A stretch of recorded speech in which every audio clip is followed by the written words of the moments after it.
y el gobierno norteamericano ratificando entonces la pretensión del presidente de ese país, que además, en otro tema, sigue abierta una intervención militar en Irán si Teherán continúa empleando la fuerza contra los manifestantes en las protestas que se están llevando a cabo por todo el país, según dijeron ayer representantes estadounidenses ante el Consejo de Seguridad de las Naciones Unidas. De este último tema nos quedamos conversando a esta hora con Haitham Amirah Fernández.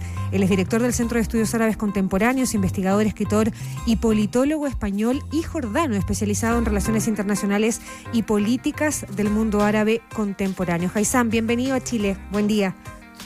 Hola, ¿qué tal? Buen día, ¿cómo están? Muchísimas gracias por acompañarnos. ¿Cómo entender, antes de ir a los detalles, lo que está ocurriendo hoy día y en los últimos días, en rigor, en Irán, con denuncias que hablan de miles de personas asesinadas por las autoridades en medio de estas protestas? Bueno, falta mucha información precisamente por la restricción de comunicaciones que ha impuesto el régimen de Irán, pero lo que sabemos es que está habiendo movilizaciones extendidas por el país desde finales de diciembre pasado, donde se están juntando varios elementos que movilizan a un número, parece ser que importante, de ciudadanos y ciudadanas iraníes. El malestar por la situación económica del país, las penurias por las que atraviesa Irán, también por la falta de libertades, por la desconexión nacional, sobre todo entre el régimen que gobierna el país y parte de la sociedad, una sociedad joven. En Irán hay movilizaciones contra los dirigentes y gobernantes de forma periódica. Se suelen repetir los motivos, el malestar o, por ejemplo, las acusaciones de fraude en las elecciones presidenciales, como ocurrió en el año 2009. Y hasta ahora el régimen iraní ha logrado contener esas movilizaciones, sofocarlas, mediante distintas tácticas. La represión dura es una de ellas muy evidente, pero también la fragmentación de esos actores sociales que con frecuencia carecen de suficiente apoyo, peso y capacidad aglutinadora para cuestionar la supervivencia del régimen iraní. Ya, tú lo decías, lo hemos contado en los últimos días, Haitham, esto parte como protestas contra el desplome de la moneda, una manifestación por el costo de la vida que termina transformándose en este levantamiento contra el régimen de los ayatolas. Tú decías también que en varias otras oportunidades el pueblo iraní ha protestado contra sus autoridades.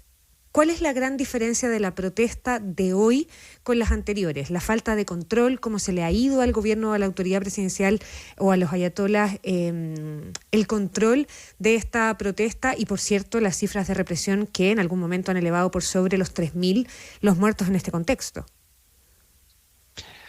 Sí, hay diferencias comparado con oleadas de movilizaciones anteriores, ¿no? En los últimos años. ¿Diferencias décadas, que hacen incluso. que esta sea la más grave, por ejemplo?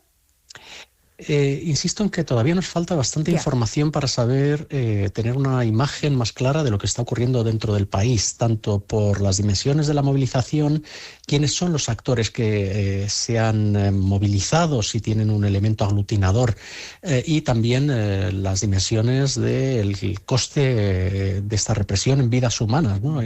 Esto ya digo que con el tiempo saldrá más información y sabremos más cosas, pero hay diferencias que ya son claras y evidentes. Una de ellas es el contexto internacional y geopolítico en el que está Irán en esta nueva ola de movilizaciones. El contexto viene marcado principalmente por la presidencia de Donald Trump, este segundo mandato suyo, que parece que se ha fijado una serie de objetivos en política internacional y que está actuando de una forma muy decidida, asertiva, o algunos podrán considerarla que no contempla unas normas y unas leyes internacionales o unos consensos que hubo hasta hace poco. Lo hemos visto en Venezuela recientemente, lo estamos viendo, como se comentaba antes, ¿no? En su afán por controlar Groenlandia, que es territorio de un país miembro de la Unión Europea y de la OTAN. Y también Irán. No es nuevo que haya enfrentamientos verbales entre la Casa Blanca en distintas etapas, Irán, que es un régimen que se presenta pues como un antagonista a Estados Unidos.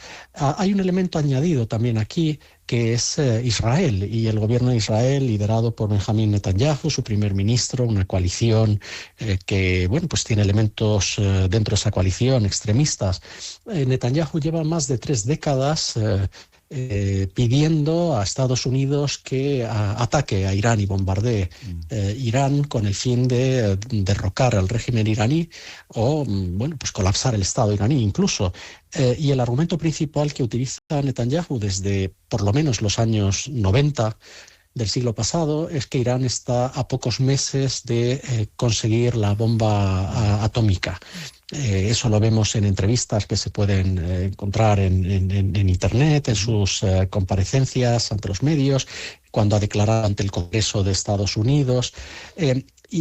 La pregunta es si será en esta presidencia de Donald Trump cuando Netanyahu consiga arrastrar a Estados Unidos para que bombardee Irán con el fin de, no se sabe muy bien, derrocar al régimen, no es fácil, o provocar un cambio, ¿no?, en el sistema de gobierno del país, que despierta muchísimas dudas y muchas preguntas sobre qué cambio, cómo sería, y hay precedentes negativos en Oriente Medio sobre esos intentos de cambio de régimen por la fuerza. Ya, pero Haysam, a diferencia de los otros conflictos que recién comentábamos y que están abiertos con Estados Unidos, con Venezuela, con Groenlandia, como tú bien apuntas, aquí Irán además no está solo, digamos. Ayer mismo en el Consejo de Seguridad de Naciones Unidas, Rusia acusó a Estados Unidos de intentar justificar una agresión al pedir esta reunión del Consejo de Seguridad de Naciones Unidas. Por lo mismo, a diferencia de Venezuela, a diferencia de Groenlandia y otros conflictos abiertos, si es que se avanza en una escalada en Irán, ¿esto podría desembocar, a tu juicio, en un conflicto mayor, en un conflicto global? La probabilidad de que se convierta en un conflicto mayor si hay un ataque estadounidense e israelí contra Irán es muy alta. No solamente por la intervención de otras potencias, y en el caso de Rusia y de China, que recibe una parte importante de su petróleo y sus hidrocarburos de la región del Golfo Pérsico, incluido Irán.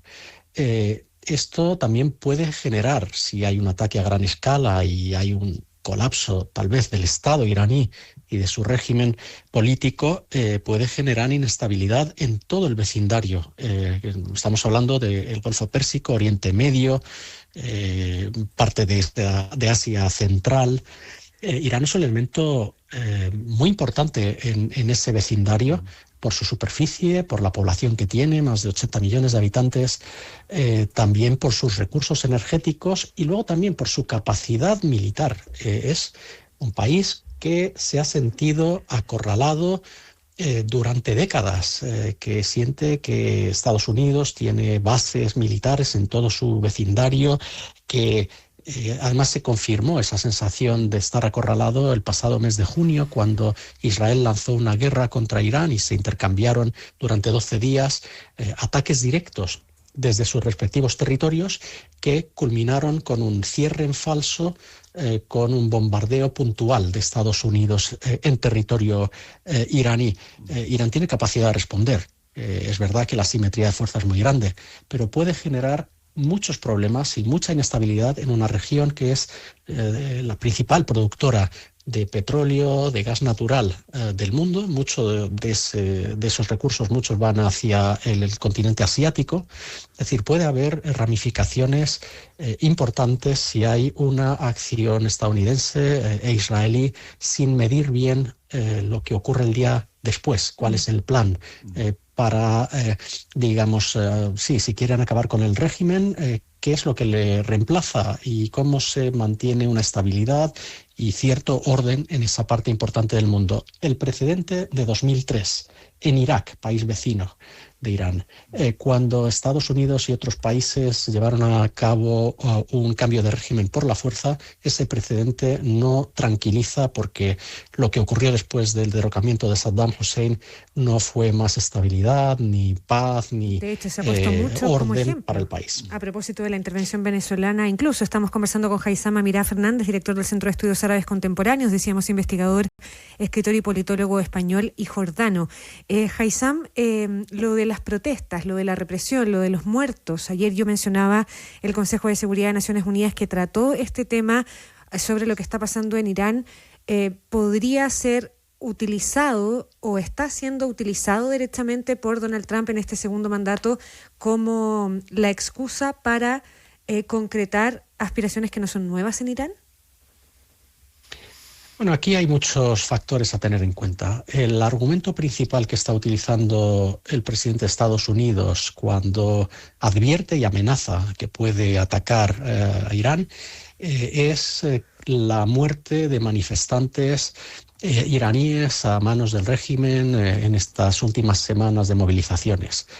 Creo que no muchos iraníes se creen que el presidente estadounidense se preocupa por sus libertades y que el motivo que le mueve a hacer estas amenazas es que el régimen está cometiendo violaciones graves de derechos humanos.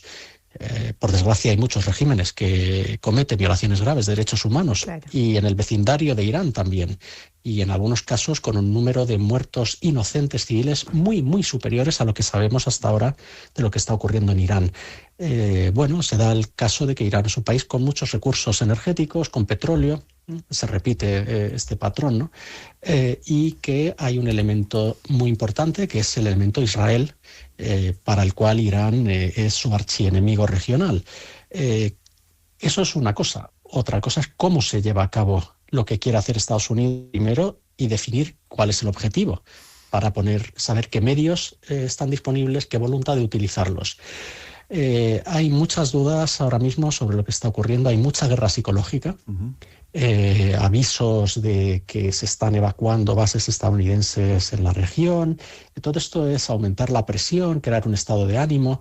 Hay muchos elementos también de propaganda, lo utilizan todos. El régimen también internamente, cuando dice que las movilizaciones son resultado de una injerencia y un complot estadounidense-israelí.